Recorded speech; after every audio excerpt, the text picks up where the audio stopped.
And how did Tommy Aspinall, the future UFC heavyweight champion, look? He looked fantastic. 73 seconds is all it took against Marcin Tybura in a fight that some people, not me, some people are saying was made on this program. They can say it, I won't. What a scene, what a moment for our very own Tommy Aspinall, who is joining us right now. Oh, look at this man. If we were in the same room, I would hug you right now, Tom. I mean, just absolutely so happy for you. I wish I could give you a hug. I'm giving you a virtual, Tom. This is my virtual hug for you. How are you, my friend? Congratulations. First of all, thank you for the hugs. More male hugging should be accepted way more in this world. I completely agree with that. I'll give you one straight back. But yeah, I'm feeling great. You know, I'm so happy. Like you say, I can speak about it all I want. I can cut promos left and right.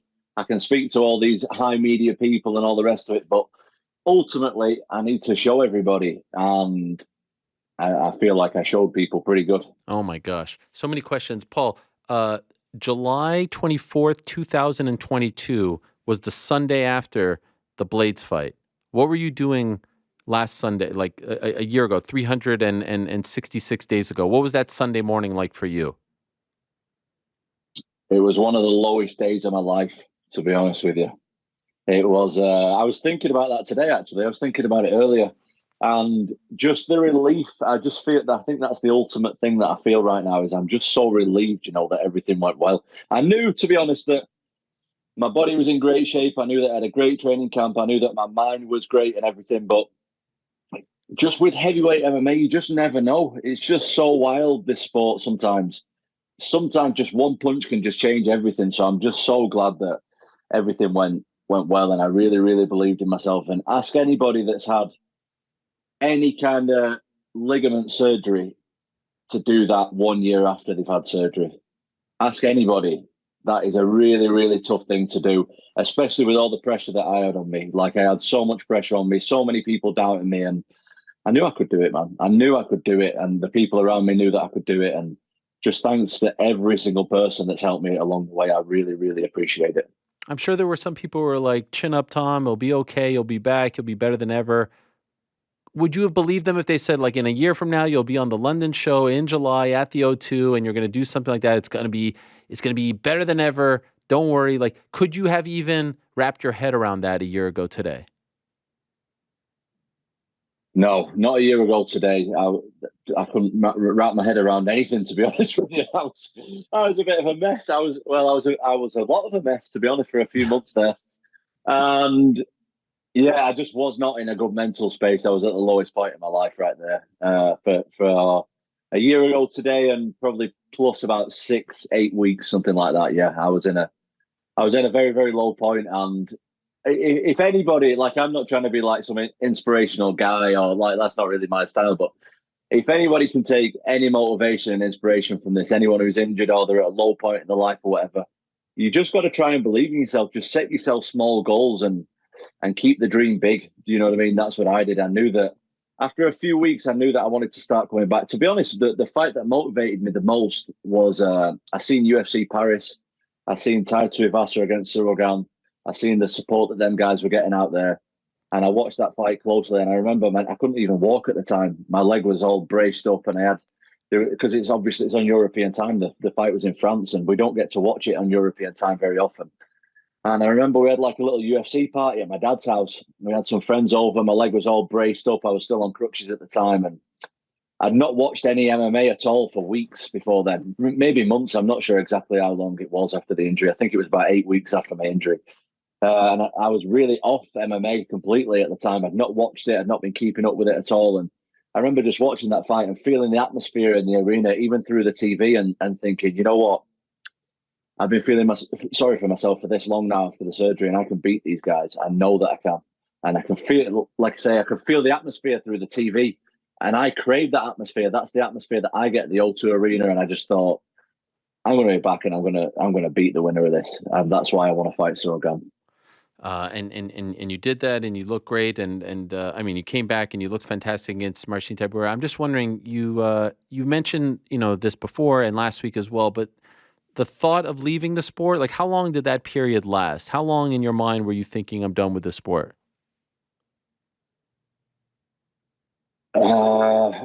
a couple of weeks, possibly, maybe less, maybe a week or so. I'm not sure. But I remember having a few conversations. I was actually reading it back on Fight Week because I really wanted to remind myself a lot that, like, because I was feeling the pressure on Fight Week, to be honest with you, Really? as I always do on Fight. Yeah, of course. But even more so this time, I think, even more so. I felt a lot of pressure. And I was reading back some conversations that I was having with friends and stuff, just on WhatsApp, texting back and forward with some close friends of mine. And a couple of times in messages, I would say, "Oh, I can make money out of doing other stuff." Like that was, I said that in multiple messages to multiple people. I can make money doing other stuff. I'm not too worried about money and stuff like that because people are asking me what I'm going to do in the future. And after a while, I just thought, you know what? Why do I want to make money out of doing anything else? Like, I spent my life doing this sport. Just because I've got a bit of adversity, I can't just quit. Like, I absolutely love this sport. And on Saturday, I really got to remember how much I love it. And I'm on such a high right now that, honestly, I just can't wait to do it again. You talked about the nerves, the pressure, more so than usual, and if so, why do you think that is? Is it just because of the layoff? Because you were hoping to really like make a point? Obviously, there was a lot of attention on you. Your headliner again, but can you compare that pressure? You're no stranger to headlining, so can you compare the feelings that you were feeling this time around as opposed to the last couple that you headlined? There was a lot of factors going in, Ariel, to be honest. The headliner after an injury is a tough thing.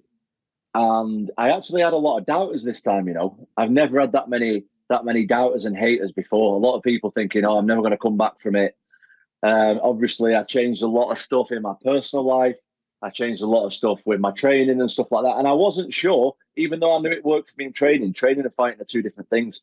Is that going to work in a live situation? Am I going to still be able to perform when something like that has happened to me a year before? I honestly didn't know, but I honestly really, really believe that, like, I am a special human being and I can really perform really, really, like, the more pressure that's on me, the better I perform. So, and I think I'm not as used to feeling it as I was. Like, before I was really active, I was fighting like every 3-4 months, and then I had a complete year layoff. And yeah, I think just a combination of things made me feel the pressure a little bit more. But I thrive under pressure, man. Like, I seriously, evidently, I thrive under pressure. I'm not sure if we've talked about this before, but I heard you say that you felt like sick on fight day, and that reminded me of GSP. And then I was reminded of the fact that you love GSP, and I was like, oh wow, he has that similar thing where GSP used to feel sick on fight day as well, and then obviously would perform tremendously. How sick did you get on fight day? Pretty sick. Are we throwing up? Like, I was close to throwing up. Wow. I was close to throwing up, yeah. And it's, the weirdest thing is, I think I hide it really well, I think that any of my team will tell you that, like, oh, he wasn't even that nervous. He wasn't too nervous. And I actually had the UFC Journey guys with me for the full, they came for like 2 weeks in training camp, and then they came for the full fight week. And they were actually saying after, oh man, you look so relaxed. I've never seen anybody look so relaxed before. And underneath, I wasn't that relaxed. But I remember years ago when I was in a jiu-jitsu competition, a guy told me that the way you got to behave is you got to be like a swan. So you see the swan and he's gracefully moving around on the top of the water. There's nothing bothering the swan. There's absolutely nothing going on with him. He looks like he's cruising through so nicely. But underwater, you see his little legs panicking, like he's kicking as fast as he can. But on the surface, everything's good, everything's calm, everything's graceful. And that stayed with me. I got told that when I was like 12 years old, and now I'm 30, and I still remember it. I still remember the conversation clear as day. That's something that just a jiu-jitsu guy told me years ago, and it still sticks with me, and I still remember it every time I'm fighting now. By the way, do you get sick at the hotel and arena, or like when you leave the hotel and you get to the arena, it goes away? Are you getting sick in the locker room? When does it actually go away? I'm good to go at the arena. Okay. Okay. It's usually when I'm in the hotel. Yeah, usually when I'm in the hotel, I never know what to do. So especially like when I'm fighting in London, obviously I'm a UK guy, so I get support coming down. Like, I get friends, family, all that kind of stuff coming. And they're obviously there on the fight day, and then I want to spend time with them, but then I don't want to spend time with them, and then I want to spend time on my own, and then I don't want to spend time on my own. But again, referring back to GSP actually told me something when we spoke, and he told me a little technique that he did. And I think I watched it in a documentary of his years ago anyway, or something like that. But he reminded me of it when we spoke. And he said that he has a way of like tricking his mind into being confident by the way his body is, if that makes sense. Like on fight day, he'll make sure that he smiles a lot. He'll make sure that he walks around with his head high and his shoulders back and acts confidently. And before he knows it, that kind of switches his mindset into tricking his mind to think he's confident and he's cool and he's calm and he's graceful and doing all this stuff. So I do the same. Anything I can do to mimic GSP in any way, the greatest fighter of all time, I will do that. Well, you did it on Saturday, and I heard you say that you really thought it was going to be 25 minutes, Tom. Come on, you didn't really think that. Yes. What made you think it was going to be 25 minutes? You at your best against him at his best, with all due respect, it's just different levels. Well, I've been following Tybura's career for quite a while now. I've obviously watched all of his fights because I'm fighting him. Most of his wins come by him getting punched in the face and the other guy getting exhausted. And he's took some massive shots off some massive punches, and he doesn't go down a lot of the time. Like the guy is tough. He doesn't quit. And yeah, I was mentally preparing myself for five. But when I'm mentally preparing myself for five, that's when I'm at my most dangerous, because I'm just like, people were saying how fast I looked and how powerful I looked. Mate, honestly, I was in first gear. I promise you. Like, I was in first gear. I wasn't trying to be fast. I wasn't trying to knock anybody out or anything like that. I was thinking it was going to be a 5-round fight, so I was taking my time. Any part of you, because it's been such a long road back and you were in first gear and you were perhaps relishing to show off the new physique and the strength and the speed, that you wanted a little bit of more time out there? Yeah, I did. I wasn't trying to knock him out. I wasn't trying to. Honestly, I wasn't. Like, the shots just came, and as I said in my book, like, I'm so well trained. I've trained with so many good people over the years. I've been involved in martial arts, mate, since I was 8 years old. I'm 30 now. And just massive shout out to everybody and anybody who's helped me over the years. Like, I've got really, really good fundamentals and everything, and I see everything really well. And I think now I'm really maturing as a person and as an adult and as a fighter, and I can really see things now. I see things really well, and I'm really happy with the way everything's going. That was the best moment of your career, right? Like, there's no chance anything can come close to that, right? Mate, by far, that was a must-win fight for me. That was a must-win, and I won it really, really impressively. And I met Louis Theroux. That was a big moment for me. I met Louis Theroux after that fight. I couldn't believe it. That was amazing. Tom, like, he's like my inspiration, right? Like, he's one of my. Anytime someone asks me who my inspirations are in terms of interviewing, I say Howard Stern, who's a big deal in America, and Louis Theroux. I've watched everything. I listened to his podcast. I don't know if you've heard his podcast. And then I see you fanboying out to Louis Theroux out there. I was like, man, Tom and I, we have a lot more in common than I didn't know you were a big Louis Theroux guy. I thought you just liked his song, his TikTok song. That's all I thought. I did like. Well, everyone's getting onto his TikTok now, but I've been a Louis Theroux fan for ages. Like, I used to watch them weird weekends in America and everything that, like, whatever it was. Like, I even watched a Rita Ora documentary on him. I don't even like Rita Ora. I just like Louis. Like, He's Louis is the man. And you know what I love most about him is he's super good listener. He's super intelligent, and he's so intelligent that he can make a normal conversation awkward for the viewer's entertainment in a way that is fantastic for the viewer. Like, the way he goes about asking questions is the best. It's honestly greatness. I said this to him when I met as well. I've honestly think I've watched every bit of content that he's ever put out, barring his podcast. I've not watched all of his podcasts, but every kind of documentary that he's been involved in, honestly, hand on heart, I think I've watched them all. Wow. Did you know he was going to be there? No, I didn't know. I had no idea. And I didn't even know. Actually, he was sat, right behind, like, my corner. And because I do the crouch, like, the beginning of the fight, like, I start in a crouch position. He was literally, like, over my shoulder. I only noticed after, like, when I watched it back. But I was doing some interviews and stuff after the fight, like, doing a bit of media. And one of the UFC staff came over and said, Tom, Louis Theroux wants to meet you. Do you mind meeting him? And I was like, no, fuck off. No way. And they were like, No, no, honestly, he really wants to meet you.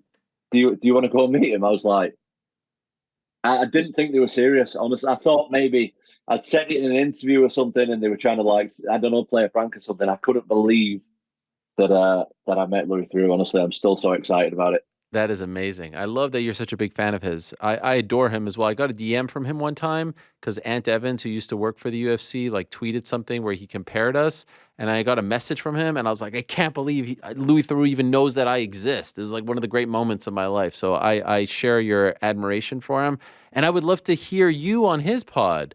That would be a nice one. Any talk of that That would afterwards? maybe a little bit of talk of that, but it's Uh, nothing secured yet. But I would love, honestly, that'd be the most exciting thing I've ever done. Probably that would be amazing. Like him and Gordon Ramsay, they're my two favorite celebrities ever. Gordon Ramsay and Louis mhm. Theroux. Absolutely love both of them. Absolutely amazing. By the way, what was that show that you were on Friday? Quiz show or something? What is that show? You were the first MMA fighter. Is this some big British show? What is that? Yeah, question of sport. It's quite big. It's quite big. It's actually really big in the UK. Yeah, it's a really the first ever MMA fighter to go on it. I am very privileged to do that, and yeah, it's a massive show. It's more like mainstream sports go on it. You know, tennis players, footballers, rugby players, stuff like that. And I was really, really happy that to get invited on it. I was fucking terrible on it. I don't know anything about sports, but I think I brought the bants at least. I Yeah, think no, I'm maybe sure you I did brought a great. few jokes and stuff, but I got fucking no answers right. Absolutely none. My guy Joe Joyce was on there though. Joe Oh, Joyce was on the opposing team when I was on it, so it's pretty cool. I know Joe, and yeah, it was good. It was a good experience. I enjoyed it.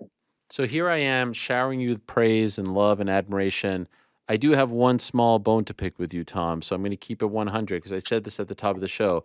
But I do have, it can't all be just positive because then people are going to say I'm a Tom Aspinall shill. I loved everything about it, the performance, the fight week, the way you looked, the way you acted, everything, the win. And then you get on the microphone and you're killing it on the microphone. I mean, you're cutting promos left and right. But if I were to write the script, and this is what I want to ask you about, this is the one, it would have been you versus Sergei Pavlovich at MSG, and you're right under Jon Jones, and you do what you're going to do to him, and then he wins, and then it's like, all right, I'm fighting that guy. Like you're in the same orbit, you're in the same building. Why did you go Gane Spivac, who you have beaten Spivac in relative, dominant fashion? Gane, I know you have, love for him, and you'd like to fight him. It'll be a great fight. To me, Pavlovich is the one. Why didn't you go in that direction? Why'd you go Gon Spivak? Well, I would agree with you on that. To be honest, Oh, okay. I Thank you. do see what you mean. I do see what you mean, but all week when I was in London, there was just a lot of talk about UFC Paris, so it's kind of fresh on my mind. Also, I'm doing my thing for VT Sport. TNT Sports, by the I'm, way. I'm, TNT. yeah, but I was, yeah, TNT Sports now. But yeah, I was doing my thing for VT Sport. Right. Now I'm hoping to do more things for Ah, TNT Sport. okay. Okay. So I was thinking, Paris is European show. Mm, TNT Sport are going to be there. I want to do the pundit stuff again. I'm going to be there. mm. Why not make a bit of a scene and throw me in the cage after, and we'll have a little bit of a standoff for the crowd. I thought that'd be a lot of fun. Okay. That's what I was thinking, to be honest with you. But Sergei Pavlovich, been matched up with him before a Yeah. couple of times. Happy to take that fight too. Whatever. Tom, I said, top of the show, I'm actually more interested and more excited about the prospect of you versus Sergey Pavlovich than Jon Jones Stipe. To me, that fight, you versus Sergey, is the best the heavyweight division has to offer. Dare I say, I don't know if there's a non-title fight at the moment that excites me more than you versus Sergey Pavlovich. So I heard you say Sergey, and then you went left turn on me and you said Sergey Spivak, Cyril Gane. I was like, wow, we were so close. This is it. This is the fight. This is the one. And then maybe I thought, and I was going to ask you about it, maybe you want to save that for the title fight because eventually you guys are going to be in that. I mean, you're there already. So then I was like, okay, maybe he's saving it. But I just want the record to show you versus Sergey Pavlovich is the for me personally, that's the one. That's the one. I mean, it would be good to save it for a title as well, because Mm. I'm pretty sure that we're going to fight each other a couple of times. I think it's not going to be a one and done. Also, I'm going to partially put the blame on Michael Bisping for this one, Oh, okay. because Michael Bisping told me that you should always try and fight the guy who just fought for a title and lost it. That's what the people want to see, because he's like the next best in line. So I thought Cyril Gane's just fought for a title, lost it. If he wins, that'll be perfect. But I This can is see the look on horrible your face advice. right now. Tom, this is Well, horrible advice. What are you talking about? Why would they listen, want to put the guy who I'm just not. fought for the belt? What if something bad, God forbid, slip on a banana peel, he Yeah, wins? They see, don't want to give him another title shot. That's Michael Bisping told you that? That's horrendous advice. Ariel, I'm new to this calling out people stuff. It's not usually my style. I'm just trying to get myself a fight. I'm trying to secure the next move, and people wanted to hear it. People went wild when I started doing that. People were loving it. No, I know. Well, they would have went wild for anything you would have said. Or honestly, if you would have said, whatever, I want sausage for breakfast, they would have went wild for that too because they were loving everything you were doing. But MSG to me, you got to be on MSG. Do you agree with it? I want you on the same card as those guys. You need to be right there, not as a backup fighter. You need to have the big time performance, and then you need to be top of mind when the winner is crowned, so that they don't walk away. That's the problem. I don't want the winner to walk away. I want you to fight the winner of that fight, not for the vacant title. You know what I'm saying?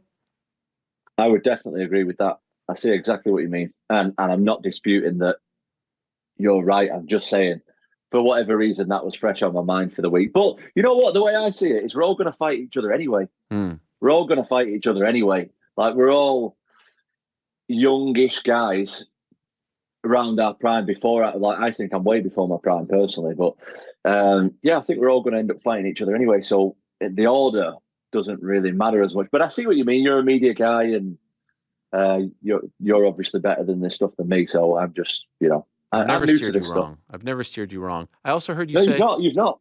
I heard you said you were happy that Jon acknowledged your presence. I didn't love the LOL. He had the tweet "sounds good" LOL. Thought the LOL was a little bit demeaning. I would have liked the "sounds good" LOL. To me was a bit of a shot. Your thoughts?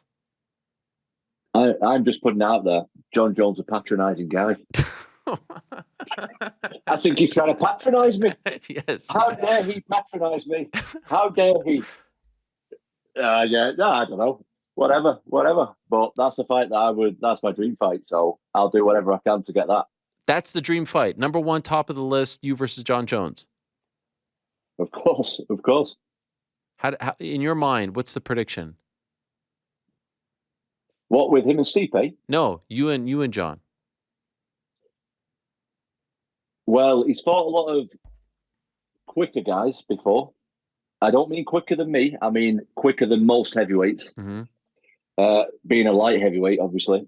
But he's never fought someone quicker than a light heavyweight who's bigger than him before, who is super confident, with big fight IQ, who's not intimidated, who's young and fresh, not loads of miles on the clock, and brings something different. And that's what I think I bring to the table against Jon.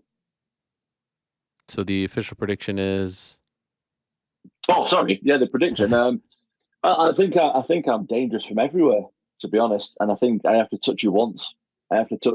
Like, you can see, look what just happened. And I know Tybura and Jon Jones are two different people. I'm completely aware of that. But if he's a human being, I have to hit him one time at speed that he doesn't see. And I'm really capable of doing that. So to answer your question, I think I can knock him out. Wow. Would you be disappointed if he walks away before fighting you or Sergei? I mean, I'd be disappointed, but it wouldn't ruin my life. I'm trying to get the belt. Like, ultimately, I'm trying to get the belt, and it doesn't really matter who's. That would just be a nice little cherry on top if I was to get to beat Jon Jones as well. Mm-hmm. And fighting at MSG is something, I mean, maybe not a dream, but that's got to be up there, right? I mean, that's pretty damn cool to get out of Europe and fight in one of the iconic venues in the world. It's definitely up there. I mean, you're a New York guy. I know you're not from New York, but you live there, don't you? So what does it mean? What does it mean to New York? It's pretty big over there, isn't it? It's huge. It's huge. Yeah. Iconic. World's most famous arena, the Mecca. And then you could come in studio that week. It would be fantastic. So you're spinning this on the selfish note now? No. Really? So you basically just want me in studio. Is that what you're saying? Well, it'd be nice. Yeah, I know. There's definitely been talk about you not paying up in the past. Wow. And I'm not saying that you're that guy. I'm just saying there's been talk of it in the past. What, you're so big now that you're gonna start charging for interviews? Absolutely not. This doesn't go well. I just want to let you know. Spoiler, it doesn't go well when you start doing it. I do not want to get 10-7. I don't want to get 10-7 by anybody. No, I like, you responded right away. I was like, oh, here we go. He's back. He's probably going to tell me he wants a week off. He needs some time. He's not going to do media, this and that. I know you don't love the media stuff. You've come a long way, but you responded right away. In fact, you said it yourself that the fight was made on this show, which I don't want to take that credit, but you gave me that credit, so I want to thank you for that. You'll take credit anywhere, I think. But to be honest, credit is due this time, and it was definitely made on this show. And we made it pretty smoothly. And Tybura's a good guy. He's got a great team around him, great group of people. To be honest, I never fought somebody that I really liked before. It's not that I disliked anybody, but I was just always like indifferent to him. I didn't really know him, but him and his team are really, really like solid human beings. And I've never really apologized to anyone to this before, but I actually apologized to him and his team that it had to be him. But if it's him, mate, if it's him or me, it's got to be him. Do you know what I mean? I've got a family to feed. I've got dreams that I want to achieve, and if it's him or me, it's got to be him. But I really like him as a human being. Like, I think we were friendly before, and I hope that we can be friends after as well. Like, he's a really good guy. By the way, did you apologize before or after? After. Where did you see him? Well, I seen him in the octagon. Mm-hmm. And then I wanted to chat to him afterwards a little bit.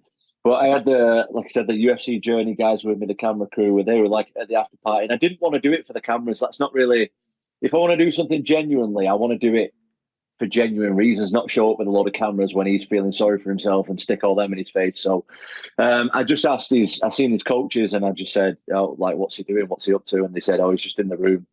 I think he's going to go sleep. So I just said, okay, just, speak to him for me and just tell him that, I really like him and I'm sorry that it had to be him, kind of thing. Because to be honest, I'm at my best now. I'm at my best. I'm by far better than I ever was before. And it's just a shame that he had to fight me when I'm like this, because I think on Saturday night, there's nobody could have beat me. Nobody. Two last quick things. So you seemed a little hesitant, Team BFG.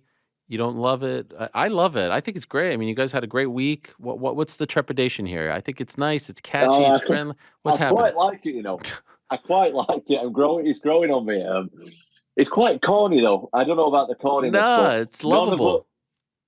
You know what? None of us are like that kind of guy when we're trying to be like these gangster MMA fighters. But that's just not our scene. We are friendly, big guys, and there's a lot of us. And, Team BFG have gone 3-0 in the last week. Phil DeFries won his fight last week. Mick Parkin won his fight in London on the same night as me. Had a great debut, and then obviously I won my fight. So we're doing great. Phil DeFries is absolutely insane, by the way. The guy, I've never seen anybody before. A guy, so at the moment, he's put a bit of weight on since his fight. He's a massive guy anyway. He must be close to 300 pounds at the moment. He's a big guy, 6'4", 6'5", 300 pounds. I've never seen a man that size catch a pigeon before in the street. That's real? He really did that? He caught a couple of pigeons. He's done it more than once. That's crazy. He catches pigeons, walks around showing everybody, and then just throws it up. It's absolutely wild. I can't wait for everyone to see it. We got videos of it. We got videos of him doing it on a few occasions. The guy is insane. That is unbelievable. Well, shout out to PT for that. He came up with the name, so he deserves the credit. I like it for whatever it's worth. You seemed a little bit hesitant on Saturday when you were asked by one of the reporters, Andy Stevenson. I think it's nice. I think it really sort of it tells the story of who you guys are and what you're all about. You're just a bunch of big, friendly giants. I like it very much. Last thing, this time next year, are you UFC champion? Yes. Yes. Do you know why? Why? Because the time off showed me a lot of truths about myself. I had a lot of time to think about exactly what I want and exactly what I want to do and how I'm going to go about it. And it's going to sound corny, but I really, really welcome greatness now. I feel like before, I maybe had a little bit of imposter syndrome. I was just enjoying the ride and stuff. Like me, for example, I got on the microphone on Saturday, and it wasn't like, oh, maybe you can give me a shot of this. It's like, listen, this is what I'm doing, and this is the way it's going to play out, and I'll stick to that. And that's how I run my life these days. So even like, for example, so on the weigh-in day, last time on the weigh-in day, I wanted to get in the octagon and move around a little bit and just feel it, because the octagon feels a little bit different to like a training cage and stuff. And I walked up to one of the UFC staff and said, just letting you know, I'm going in the octagon now because I want to feel it. This was on the weigh-in day. And she was like, no, you can't. And I was like, no, I'm going in. So I'm just letting you know, you're going to have to get someone to stop me going in physically, if that's what's going to happen. And then she told me to speak to the security guy. So I walked over to the security guy and I said to him, look, just let you know, I'm going in the octagon. And he's like, no, you can't. We're not allowed to let you in today. I said, all right, you can stop me then. You can try and stop me, but I'm going in because I need to feel it under my feet now, right now. I've not got a chance to do it tomorrow. I need to feel it right now. I need to visualize what I'm going to do tomorrow, and I'm going in. So you do whatever you can to make it happen. But if you're not going to make it happen, I'm going in regardless. So you're going to have to stop me. Anyway, he did a few phone calls, and it was okay that I went in. But that's just the way. That's just an example. That's just the way I'm going about stuff these days. Is I'm getting what I want, and I'm forcing my way through it. Whereas before, I was a little bit too happy just to sit on the fence a little bit, to be the nice guy and do all that stuff. Hey, I'm still a nice person. I'll still treat you good if you treat me good, and I still give off positive energy and love to everybody. But I'm going for what I want, mate. And what I want is I spent my life doing this sport. I've spent my life working towards being the UFC heavyweight champion of the world, and I'm going to knock everyone down who's in my way. Simple as that. I love that. And by the way, I said that was the last, but I just have to ask the follow-up. Did someone lead you to start thinking that way? Like, did you talk to someone or is that something you figured out on your own? No, this is all from my dad. This is my father's thoughts, because I like to think, I'm a nice person. I really like to think that, and I like to think that I show everybody love and I treat everybody nice, and I have got good karma and stuff like that. But there becomes a point, mate, where you can be too nice that it's taking away some of your own, like your own, I don't know what, like your own respect for yourself. Like I felt like I was compromising constantly on what other people want. And I think that this time off really showed me that I can't compromise on stuff anymore. Like if I want something truly, it doesn't really matter what anyone else thinks or what anyone else is doing. Or like I've got to say, fuck everybody else. I'm going for what I want. And if you're with me, you're with me. And if you're not, you're not. And, me and my dad, we had a lot of chats over it. And he told me that I should have been like this a long time ago. But obviously it takes something bad to happen to really start to make some changes. So I'm really like that injury. I was saying this all week, like pre-fight. And I could see a lot of funny looks coming my way thinking, what is he talking about? But that injury was by far the best thing to ever happen to me in my life. And obviously, I'm talking about career-wise. I've got children and everything, so obviously they're the best thing. But career-wise, that was the best thing that's ever happened to me, because I just put my career first now in everything that I do, and it's paying off. I didn't mention this, but another thing that I loved, you said, don't say welcome back, because that would imply that it's the same guy coming back. This is a new version. So hello to you, the new Tom Aspinall 2.0, if you will, perhaps even 3.0. Well done. Really, really so happy for you. Great performance. And I'll see you in a few months here in New York City when you're fighting Sergei Pavlovich at Madison Square Garden. You're the man, Tom. Love you. Thank you, Appreciate mate. Thank you. There he is, the great Tom Aspinall. How great is that? I mean, what's better than that? Tremendous stuff.